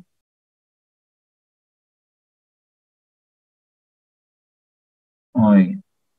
Saya fokus ya mahasiswa ya, anak mahasiswa ya. Oke. Nah, teman-teman sebagai mahasiswa yang dapat diandalkan itu segini ya. artinya waktu ketika kita jadi mahasiswa, kalian percaya bahwa itu adalah bagian bagian dalam hidup kita yang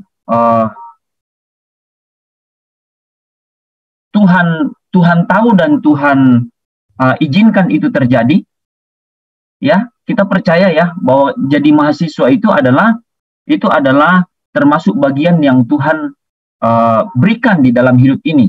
Jadi tidak ada ya sesuatu yang terjadi dalam hidup ini tanpa maksud yang mulia, dan tidak ada yang terjadi dalam hidup ini tanpa seperti dikatakan sehelai rambut tidak jatuh tanpa izin Tuhan. Jadi kalau kita mahasiswa berarti itu Tuhan tahu dan itu tanggung jawab dari Tuhan. Nah, tetapi ada yang orang mahasiswa itu yang nggak sadar bahwa ini adalah tanggung jawab dari Tuhan. Jadi karena pemahamannya tentang iman itu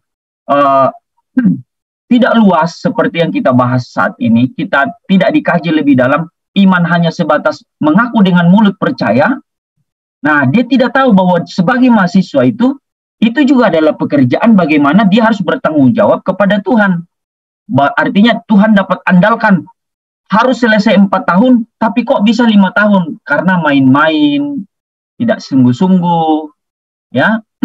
Dalam perjalanan kuliahnya itu, ya tidak sungguh-sungguh, tidak mengerjakan tugas dengan baik, sehingga nilai ada error, ya.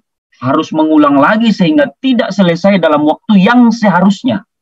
Bahkan ada yang bisa lebih dipercaya ya, ada mentor-mentor kita ya, tidak usah saya sebut nama, harusnya 4 tahun, selesai 3,5 tahun. Ada juga teman mahasiswa kita di sini, ya, tidak saya sebut nama ya. Kuliah harusnya 4 tahun, selesai 3,5 tahun. Kuliah S2 harus 2 tahun, selesai 1 tahun. Kan keren banget, hebat. Nah, artinya bahwa kita bertanggung jawab di hadapan Tuhan. Mahasiswa sungguh-sungguh harus belajar, jangan main-main.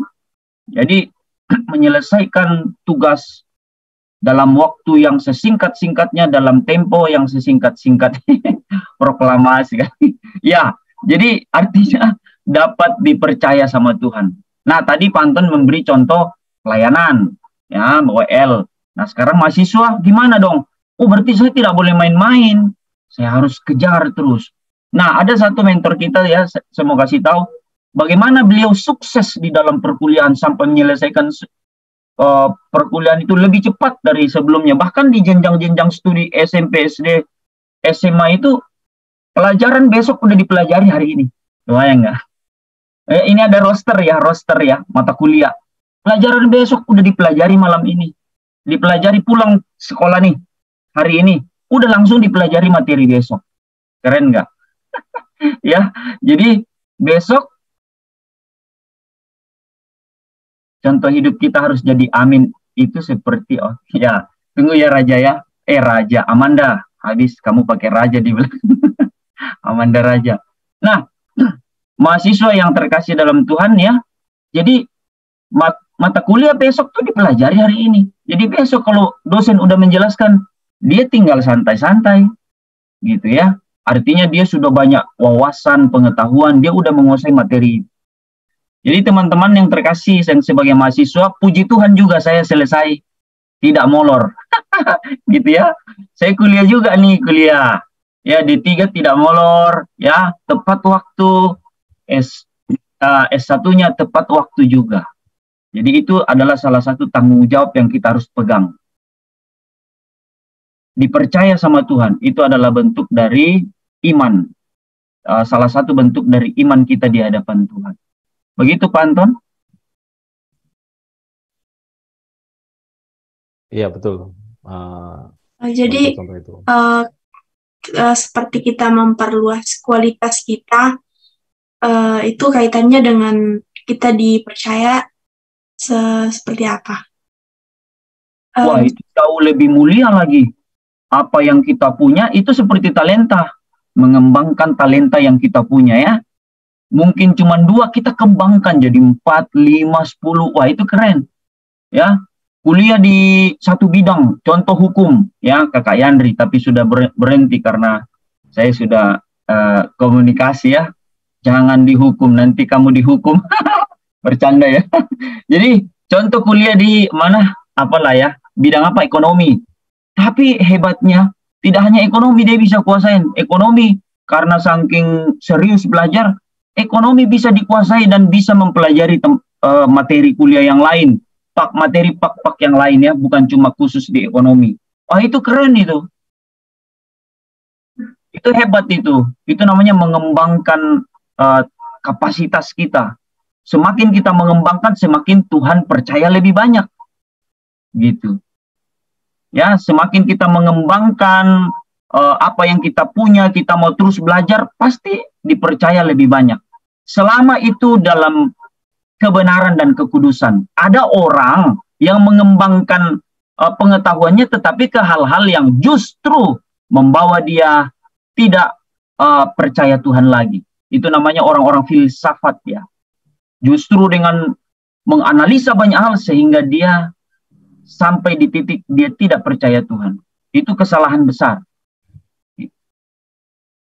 Gitu ya. Terima kasih. Apalagi nih kalau udah kuliah di kuliah di ekonomi atau perbankan, tiba-tiba dia bisa kuliah juga mengenal belajar tentang Tuhan, ya kuliah online kah tentang teologi. Wah, itu keren banget. Ya. Ini cuma masukan buat teman-teman. Jadi jangan batasi kemampuan saudara. Jangan pakai waktu yang ada berselancar di dunia maya. Teman-teman ya. Pakai waktu itu mahasiswa yang dikasihi Tuhan. Pakai waktu yang ada untuk mengembangkan apa yang kalian miliki. Ya. Belajar lebih banyak. Ya, belajar lebih banyak. Hal-hal yang baik. Jangan mencoba-coba memasukkan ke dalam pikiran mata ini hal-hal yang nanti ke depannya membuat kita mengambang. Jadi di tengah jalan itu kita bimbang gitu. Fokusnya tadi di ekonomi karena belajar hal-hal yang tidak pantas akhirnya bingung di tengah jalan. Jadi arahkan tujuan hidup kita dengan baik. Ya, pelajari yang memang benar-benar membangun sesuatu yang baik di depan. Pasti Roh Kudus berbicara kan? Pasti Roh Kudus tuntun. Ada Roh Kudus di dalam diri kita kan? Amin. Ikuti itu. Makanya itu kalau kita suka bersekutu sama Tuhan, pasti punya tuntunan dari Roh Kudus di dalam hidup. Ya, itu dari saya Pantun. Kasih. Ya, jadi belajar di sini dengan pengertian yang kita pelajari di sini ya. Jadi orang yang beriman, yang sungguh-sungguh beriman, pasti akan menunjukkan kualitas di bidang yang lain juga. Ya kan? Karena tadi menurut arti iman itu orang bisa dipercaya, orang bisa diandalkan, ya. Dan kita tahu kalau setiap pekerjaan kita itu kan sebenarnya suatu pelayanan kepada Tuhan kan, satu ibadah kepada Tuhan, termasuk jadi mahasiswa. Itu pelayanan loh. Nah, ini dulu saya nggak tahu pengertian ini. Jadi mahasiswa itu juga pelayanan kepada Tuhan gitu. Karena mengembangkan diri kan, mengembangkan talenta, mengembangkan bakat, mengembangkan kemampuan. Nah, itu menyenangkan Tuhan. Ya, Tuhan mau kita berkembang gitu. Jadi kalau orang, menurut saya ya, Pak Lepi ya, kalau apalagi orang belajar di sekolah teologi ya, kan menjadi orang yang seharusnya semakin beriman, tapi tidak menunjukkan kan, malas-malasan, terus malah menunjukkan perilaku yang nggak baik ya, itu bertolak belakang gitu ya. Ya jadi aneh gitu sebenarnya. Jadi nggak sesuai dengan yang seharusnya. Nah, jadi di sini kita belajar bahwa menjadi orang beriman itu nggak bicara soal ngeroh aja, itu yang supranatural gitu ya, cuma doa atau hal-hal inilah mistis lah secara itu ya. Tapi sebenarnya ditunjukkan oleh sikap kita sehari-hari gitu ya, kualitas pribadi kita yang ditunjukkan juga di kehidupan lain ya, di kuliahan, di pekerjaan, di tempat-tempat kita mengabdi, kita berkarya di situ. Gitu. Di situ jadi ya itu kita bisa menunjukkan keberimanan kita lewat sikap kita, natur kita itu. Ya, kalau kita Ya, menjadi orang yang Pak Anton, percaya, ya. ada satu bagian yang Vanes tambahkan bahwa bagaimana dengan mengembangkan gitu. Nah, mengembangkan maksudnya kemana ekspansi gitu, belajar yang lain gimana Pak? Apakah itu bagian juga dari tanggung jawab, bagian dipercaya sama Tuhan, gitu Pak? Iya. Nah, kalau maksudnya gini, kalau kita menyadari bahwa kita punya kemampuan lebih atau kita punya skill di situ ya, dan kita tahu bahwa kita kalau belajar menginvestasikan waktu situ akan lebih berkembang lagi ya. Kenapa tidak gitu ya? Itu juga bagian dari tadi mengembangkan karunia yang Tuhan sudah kasih kan. Setiap orang kan punya dikasih Tuhan juga kelebihan masing-masing kan, karunia masing-masing kan. Ada yang pinter di mana, di bagian apa, di apa gitu. Itu sebenarnya harusnya dikembangkan gitu ya. Apalagi kalau memang udah punya waktu, tidak tanggung jawabnya memang di situ gitu. Misalnya kalau mahasiswa memang tugasnya belajar gitu ya, bukan mahasiswa yang harus nyambi dengan bekerja. Kan ada mahasiswa yang dia harus kerja juga karena untuk memenuhi kebutuhan kan. Nah, itu kan lebih terbatas, benar nggak? Tapi kalau full belajar sebagai mahasiswa, itu kan bisa lebih banyak waktu, lebih bisa mengembangkan diri gitu. Jadi intinya memang harus dipertanyakan ya, diperkarakan ya. Tuhan ini saya mau dikembangkan yang mana nih? Ya itu tanyakan aja, itu perkarakan aja karena Tuhan juga pasti mau terlibat di situ ya. Mengembangkan kita itu pasti gitu. Pasti Tuhan bicara. Ya kalau kita sungguh-sungguh minta dan itu sesuatu yang baik yang kita punya kesungguhan hati, Tuhan pasti bicara kita mau kembangkan kemana. Itu.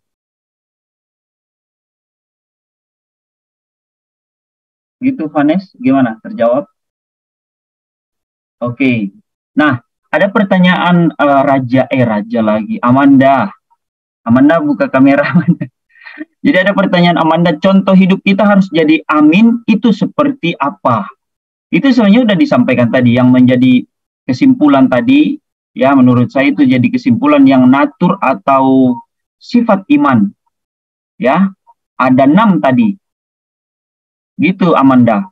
Ada penyerahan diri total, melepaskan keterikatan, ada dapat dipercaya atau dapat diandalkan, ada kejujuran dan kesetiaan, ada haus dan lapar akan kebenaran, ada on official duty atau sedang bertugas, ada amen.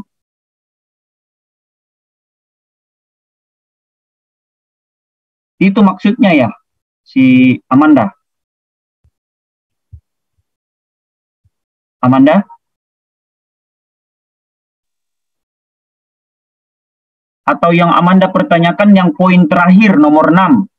Yang natur iman itu amen. Apakah yang ditanyakan 6 poin itu atau poin yang ke-6 Amanda?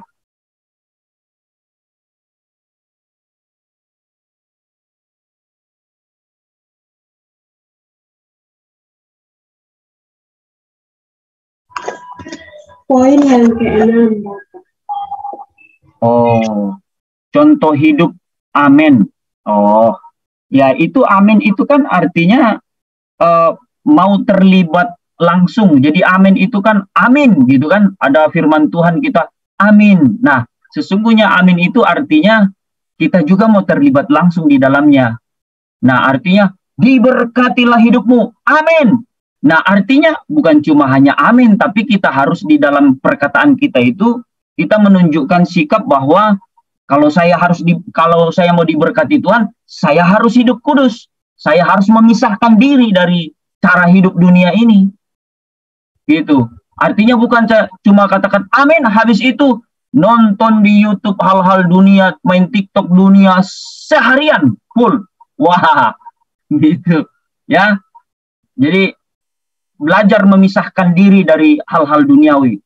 Itu artinya membangun diri. Kalau mau diberkati, harus mendekatkan diri kepada Tuhan. Harus membangun hubungan yang kuat dengan Tuhan. Begitu ya, Pak Anton? Ya, betul. Jadi contoh hidup kita amin itu kita menjadi orang yang sebenarnya semua tadi ya, orang yang benar artinya apa yang kita katakan itu ya kita lakukan gitu.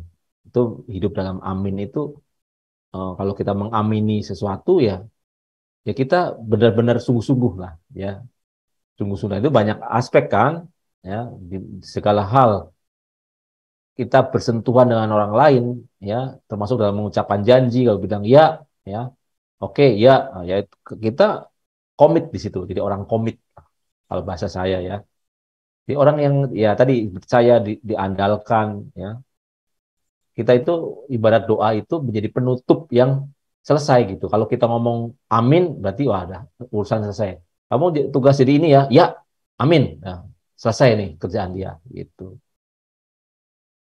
Ya, jadi pribadi yang ya bahasanya itu sebenarnya dipercaya diandalkan ya. Apa kalau kita sudah janji udah apa itu udah pasti selesai lah gitu. Mau terlibat ya dalam kan ada kepastian. Jadi orang tuh bisa ngandalin kita karena kita punya kepastian gitu. Nggak ke kiri, nggak ke kanan gitu.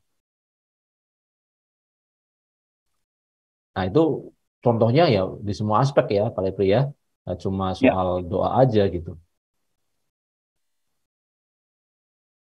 iya intinya amin itu kita memang amin itu kan salah satunya ya, dan terjadilah pasti ya kan kita ngomong amin. Nah, tetapi dalam hidup itu kita harus ingat Yakobus kan, iman tanpa perbuatan mati. Jadi kita harus sungguh-sungguh di dalam keberimanan itu, amin itu. Ya, tadi Pak Anton udah banyak jelaskan ya, diulang-ulang lagi bahwa amin itu artinya terlibat langsung. Jadi bukan lip service, artinya bukan cuma ngomong doang amin, tetapi perilaku hidup di dalam Tuhan tidak ada. Gitu ya Pak ya. Jadi perilaku hidup dalam Tuhan itu harus kita hidupi. 1 Yohanes 2 ayat 6 kan, barang siapa mengaku dia hidup dalam Yesus, dia harus hidup sama seperti Yesus. 1 Yohanes 2 ayat 6. Begitu Raja.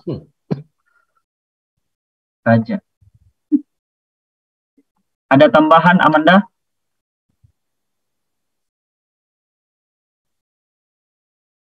Kalau cukup bilang cukup dong. Cukup ya. Tidak ada, Bang. Oh, terima kasih. Ya. Pak, di kolom chat ada Grace panjang. Panjang nih. Ada yang bisa bacain tuh Pak? Yanti, bacain Yanti. Yanti, pertanyaan Grace di kolom chat.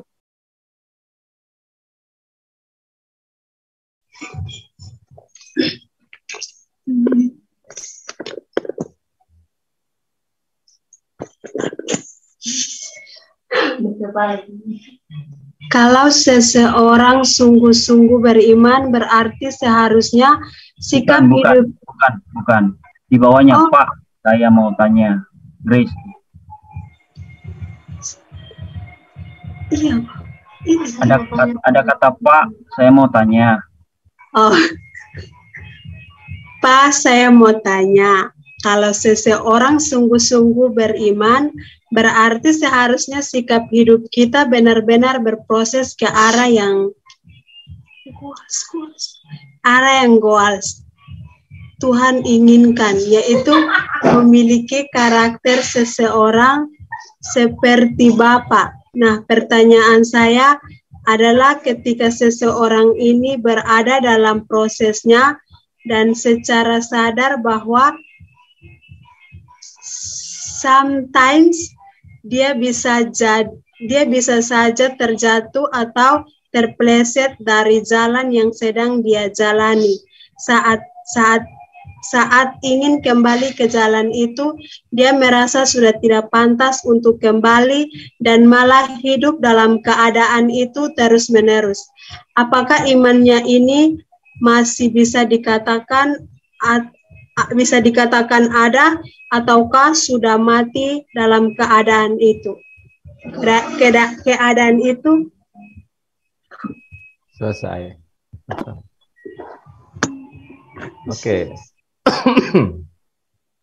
Jadi ini guys tanya ya, ada orang yang tahu sadar bahwa yang benar itu jalan hidup yang benar itu gimana, tapi dia terjatuh, terpleset, ya maksudnya terhanyut ke jalan hidup yang tidak berkenan di hadapan Tuhan. Ya, tapi waktu dia mau kembali dia merasa tidak layak ya, tidak pantas gitulah. Wah, misalnya mungkin ya, contoh misalnya ada wanita yang terlibat dalam prostitusi gitu kan. Ya, contohnya aja gitu ya. Terus dia terjatuh mungkin karena banyak alasan ekonomi atau alasan apa dia masuk situ, dan dia sebenarnya mau itu tahu dia salah, tapi waktu mau balik dia merasa aduh saya sudah kotor, sudah tidak pantas lagi, ya kan? Nah, apakah bisa dikatakan bahwa dia sudah nggak punya iman, gitu ya? Maksudnya kan? Apakah dia sudah tidak punya iman nih dalam kondisi seperti itu, gitu? Nah, dia bisa jawab nggak di sini? Apakah orang itu masih punya iman apa enggak?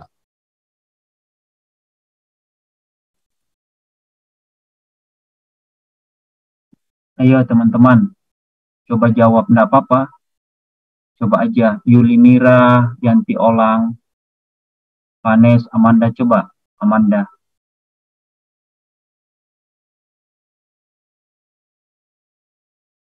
Apakah iman orang itu bisa disebut masih ada atau tidak ada? Menurut teman-teman gimana? Sing ada, Pak. Sing ada. Oh, sing ada. Itu rote ya, sing ada. Yanti? Kenapa sing ada lawan?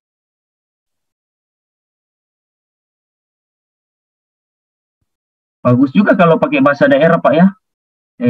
Yanti, bahasa daerahnya Yanti.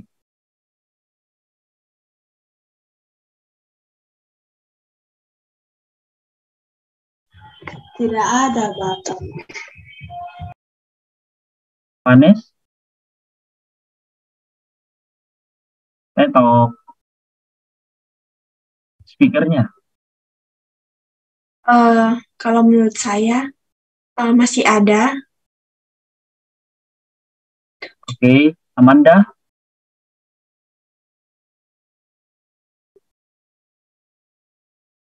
Enggak apa-apa, enggak apa-apa.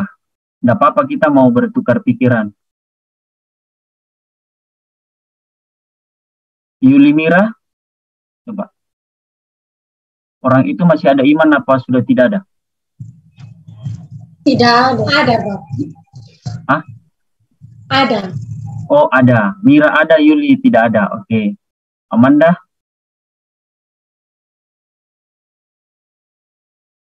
Ana? Oh, baru saya sebut nama sudah hilang Ana. Amanda?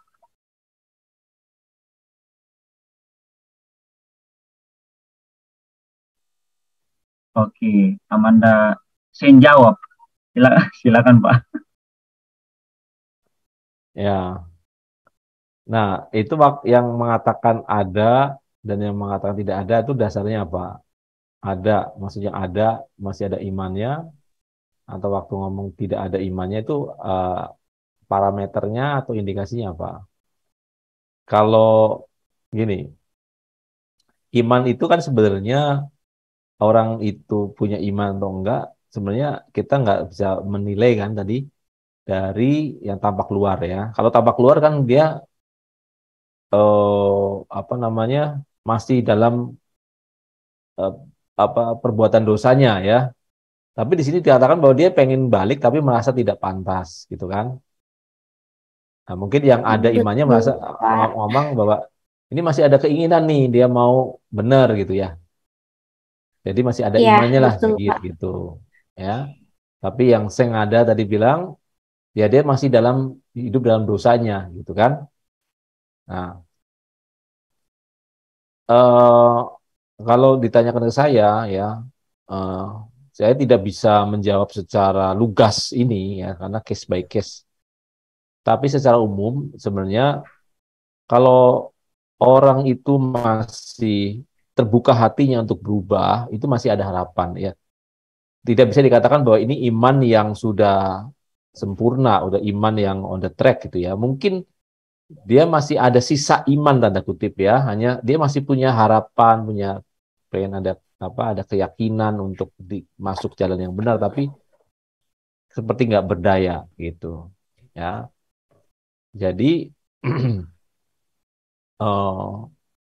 yang harus ya mungkin lebih pertanyaannya sebenarnya orang yang di sekitarnya dia gimana gitu ya.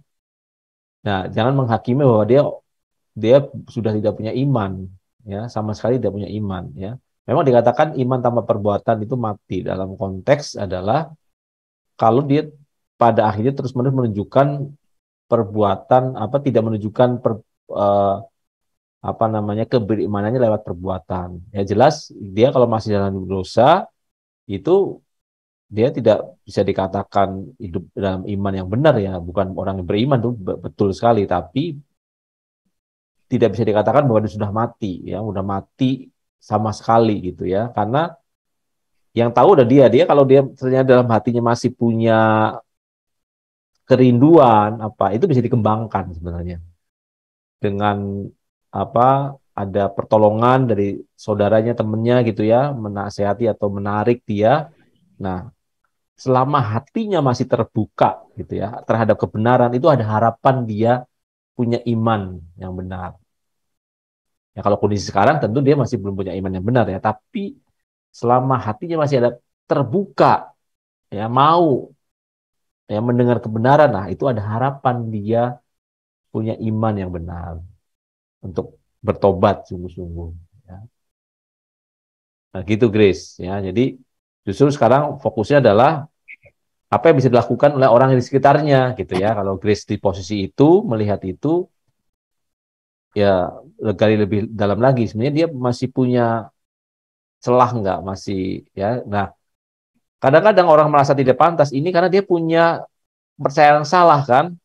Kalau saya sudah jatuh dalam dosa, aduh mana mau Tuhan mengampuni saya, benar nggak? Dia kadang punya ini tuh case-nya maaf Pak, saya potong ya. Ini tuh case-nya karena saya kenal sama seseorang gitu, terus kayak dia tahu, maksudnya kayak saya mulai membuka diri dan sharing tentang firman ke dia, dan akhirnya dia mengakui sesuatu kepada saya, dan ternyata dia masih menjalani sampai saat ini kondisi itu. Tapi jadi kan tadi dari case penjelasan Bapak tuh kayak maksudnya kalau perbuatan kan kita tuh kan yang dari surat Yakobus tadi, kalau iman tanpa perbuatan adalah mati. Nah dia kan kayak dia nggak berbuat apa-apa, malah hidup dalam keadaan itu terus-menerus. Tapi di sisi lain kalau lagi ngobrol tuh dia kayak tapi gimana ya, saya pengen sebenarnya saya gini-gini pengen kembali berubah. tapi gitu. Nah tapi dia baru mau seterbuka itu ke saya ketika kondisinya, maksudnya dia sudah tahu bahwa saya tidak pernah mencoba menghakimi kondisi dia saat itu, karena ketika dia cerita ke orang lain tuh malah menjauhi dia gitu. Itu Pak. Jadi kayak kan perbuatannya kan dia masih hidup dalam perbuatan itu secara terus-menerus, tetapi sometimes itu dia kadang kayak entah kena hatinya dibisiki oleh Roh Kudus atau bagaimana Tuhan menyapa dia, sampai dia kadang kayak gimana ya, saya pengen ninggalin tapi saya sudah jatuh terlalu jauh katanya gitu. Ya kalau Grace punya kesempatan tuh ya menemui jiwa ini kan, yang jiwa yang terhilang ini kan ya, Grace harus benar-benar doa sungguh-sungguh nih, Tuhan mau berkarya apa ya ke orang ini. Memang benar menurut saya jangan langsung menghakimi atau menjauhi ya. Kalau menjauhi nanti sudah nggak ada yang menolong dia kan. Sebenarnya kalau waktu dia satu titik mau punya kesadaran ya, dan itu bisa bercerita ya, itu sebenarnya masih ada celah, sebenarnya ada peluang di situ. Ya ada peluang dia sebenarnya mau, tapi ya itu dia punya pikiran yang salah gitu, yang merasa nggak pantas, nggak layak kan, bisa kayak gitu kan. Nah, kita juga gitu kan, kadang kita kalau melakukan kesalahan dosa, aduh mau ke gereja aja merasa nggak pantas itu, aduh kemarin saya lagi udah nyakitin orang ini, aduh nggak enak ke gereja, bener nggak? Kita aja gitu ya. Yang cuma istilahnya itu mungkin nggak separah itu dosanya gitu ya. Nah yang bisa kita lakukan ya ini masukkan jadi agenda kan, Grace kan misionaris kerajaan Allah nih kan, agen resmi ini ya. Tuhan mau apa nih ya, kalau Grace punya kesempatan berhubungan dengan orang itu, Tuhan mau apa, nah pasti Tuhan lagi bimbing. Paling enggak mungkin enggak juga langsung kamu harus bertobat gini-gini ya, tergantung tipe orang ya. Lo kamu Grace ngomong kayak gitu langsung kabur dia kali ya. Tobat kalau enggak kamu masuk neraka. Kamu kalau menghentikan itu kamu masuk neraka. Ya kan, nah bisa lari kabur itu ya. Nah, ajak aja yang dia bisa terima apa, siram dengan kebenaran gitu ya. Jadi hati itu bergesernya tuh pelan gitu ya, sederajat, tapi minimal itu dia mau menerima kebenaran ya, mendengarkan firman ya, beri aja khotbah-khotbah yang membangun terus gitu ya. Seakan-akan kayak munafik ya, tapi ya memang kondisinya seperti itu ya. Dia mendengarkan mungkin khotbah atau eh, buku atau apa, mungkin ya nggak langsung berubah, tapi paling nggak kalau kebenaran ditabur, firman ditaburkan tuh ada pergerakan buah. Nah, kalau rohnya merespon ya, rohnya itu masih masih ada sisa ketulusan gitu ya, itu akan merespon nanti dia dapat firman kan, dapat makanan ya, makin lama makin kuat besar itu. Ya, jadi setik apapun ya kasih pengertian yang benar dulu sih sebenarnya, bahwa kalau kamu mau bertobat ya, semerah apapun dosamu ya, sekotor apapun, sehitam apapun, Tuhan pasti masih membuka pintu pertobatan kan. Yang penting adalah seperti yang Yesus katakan kepada orang wanita yang berzina itu kan, ya, yang ada orang Yahudi bawa orang wanita yang kedapatan berzina, dibawa kepada Tuhan Yesus, terus minta Tuhan Yesus menghukum, ini apa nih, ini sudah melakukan dosa perzinahan dan menurut hukum Musa ini harus dirajam. Menurut guru ya, menurut Tuhan Yesus gimana, dirajam apa enggak? Nah, ini kan sebenarnya mau jebakan kan, bener nggak? Ini kan pertanyaan jebakan, ini mau dirajam enggak nih? Menurut hukum Musa, orang yang berzina itu harus dirajam sampai mati gitu. Tapi kan Tuhan Yesus memberi hikmat ya. Intinya adalah apa? Selama orang itu mau bertobat, masih ada pintu. Nah, ya kan? Jadi Tuhan Yesus punya hikmat kan, yang boleh silakan dirajam, tapi orang yang nggak punya dosa silakan dirajam gitu kan. Artinya kan kita sesama orang berdosa tidak boleh saling menghakimi gitu. Tapi Tuhan Yesus ngomong sama wanita ini, saya mengampuni kau, tapi, nah ada tapinya, jangan berbuat dosa lagi, jangan lakukan hal yang sama lagi. Jadi kalau bilang aku nggak terpantas apa, Tuhan bukan masalah nggak pantasnya, kamu masih punya kesempatan ya dipantaskan karena ada darah Yesus gitu. Nah, dia orang Kristen bukan itu ya. Kalau orang Kristen kan, Orang Kristen sih, Pak. nah kalau orang Kristen kan di memorinya dibukain lagi aja tentang pengajaran-pengajaran, dan Grace bisa kasih yang didapat di Zoom ini kan, terutama soal makna penciptaan manusia itu tujuannya kemana, itu menggugah biasanya ya, tentang eksistensi manusia dan seterusnya gitu. Maaf Pak, saya potong lagi. Kalau misalnya bukan orang Kristen gimana Pak? Soalnya bukan cuma 1-2. Kalau Aku jadi bukan orang sampai- Kristen ya kita nggak bisa ngomong bahwa Yesus kembali Yesus, tapi paling nggak secara umum kan bisa orang bukan Kristen kan masih punya kesempatan di dunia yang akan datang kan, bahwa Allah tetap mengasihi mereka, tapi memang tidak bisa diproyeksikan dan tidak bisa memakai bahasa Alkitab kan kalau bukan orang Kristen, tapi bahasa Betul, umum iya Pak. itu masih bisa ya, karena kebenaran itu ya, itu satu, mau buat orang Kristen mau orang tidak Kristen ya, kebenaran yang diajarkan oleh Tuhan Yesus itu bisa universal, benar nggak? Universal loh, ya kan? Kasihlah musuhmu, kasihlah dirimu seperti kamu mengasihi diri sendiri gitu kan, itu diucapkan ke siapa aja orang nggak bisa bantah kan, bener nggak? Kasih ya musuhmu apa kalau kamu mau berjalan 1 mil apa minta kamu 1 mil berjalan 2 mil, nah itu kan kebenaran ya. Pakai istilahnya sebutkan kebenarannya, nggak usah pakai ayatnya gitu loh. Matius sekian, Yohanes nggak usah, tapi Oh iya kebenarannya benar aja. benar. Iya benar. Nggak usah disebutin ayatnya, ngapain.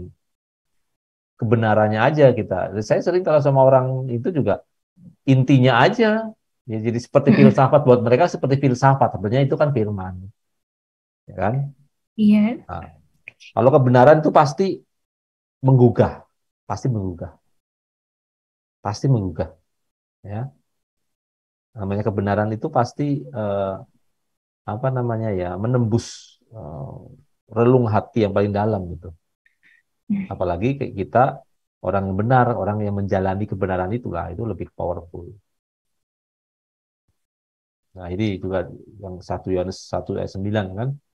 Ya, firman itu jelas kan, kalau kita mengaku dosa, maka ia ada setia dan adil sehingga ia akan mengampuni dosa-dosa kita. Nah itu mungkin dia ya minim ya firman ya, jadi dibukain lagi.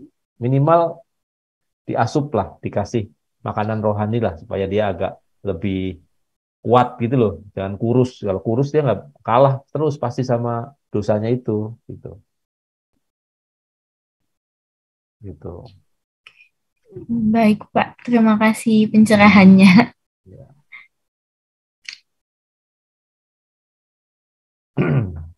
Ya itu didoakan aja Grace. Jadi Tuhan mau apa? Nah itu kan seperti belajar sebagai orang beriman kan, benar kan? Dengan pengertian yang kita bahas malam ini, kita orang beriman itu sebenarnya misionarisnya Allah kan, benar nggak? Agen perubahannya Allah gitu, misi. Nah, kalau Iya. kita punya kesempatan berhubungan, nah tanya sama Tuhan, mesti ngapain nih Tuhan gitu. Ya udah berjalan seperti yang Grace tahu aja, yang nangkep dari pelajaran di Zoom ini apa, berikan aja gitu. Ya, diberikan aja. Berikan khotbah-khotbah yang membangun. Nah, nanti tanya Pak Lepi nih khotbah yang bagus apa gitu. Seri khotbah. Nah, yang pasti akan, jangankan orang Kristen, orang non Kristen aja dengerin satu khotbah pendeta ini pasti tergugah kok. Nah, tahulah Pak Lepi siapa pendeta itu. Pasti itu pasti bisa menggugah lah. Kalau dia ada ada hatinya terbuka, itu bisa masuk gitu.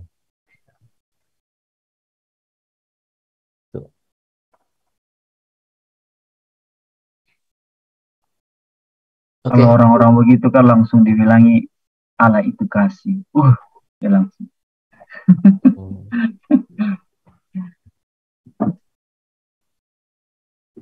Kasih yang seperti apa? Nah, Grace sudah bisa masuk. Allah itu kasih. Ya, sudah tidak ada teman-teman yang mau ditanyakan? Recording stopped. Ya. Tadi Pak Anton udah berdoa kan selesai materi ya? Oke. Udah selesai doanya. Nggak bisa berdoa ya. Amanda tutup mata Pak. Amanda mau berdoa. Oh ya. Dari teman-teman yang berdoa deh, boleh deh. Tutup ya. Siapa yang mau berdoa? Sekali lagi. Ya. Sekali lagi kita doa ya. Bapak, terima kasih, kami mengucap syukur, kami dipuaskan oleh firman-Mu, kebenaran yang sudah kami dengar malam hari ini. Kami bersyukur, kami semakin dibukakan rahasia kebenaran firman Tuhan atas kami, sehingga kami tahu bersikap di dalam kehidupan ini. Terima kasih Tuhan, berkati teman-teman kami yang tidak sempat hadir malam hari ini bersama dengan kami. Biarlah lawatan-Mu senantiasa Engkau curahkan dalam kehidupan mereka, sehingga dimanapun mereka berada, senantiasa mereka memiliki satu kerinduan yang dalam untuk terus mengenal Engkau, dan memiliki takut akan Tuhan itu di dalam kehidupan mereka. Kau berkati seluruh aktivitas hidup mereka, biarlah mereka senantiasa menemukan kehadiran-Mu di dalam aktivitas hidup mereka. Terima kasih, kami percaya Engkau menyatakan kasih-Mu bagi setiap kehidupan kami, sebab Engkau sendiri adalah kasih itu adanya. Dan itu kami akan terus memberikan hidup kami kepada Tuhan. Kami percaya Tuhan akan terus membaharui kami, sehingga hari-hari kami adalah hari-hari yang terus mengalami perubahan ke arah Kristus di dalam hidup kami ini. Terima kasih, kami mengucap syukur atas berkat-Mu. Kami percaya berkat yang Engkau berikan kepada Abraham, Ishak, dan Yakub juga Engkau curahkan di dalam seluruh kehidupan kami. Dalam nama Tuhan Yesus kami berdoa. Haleluya. Amin. Amin. Amin. Amin. Terima kasih Pak Anta. Thank you. Amin. Amin.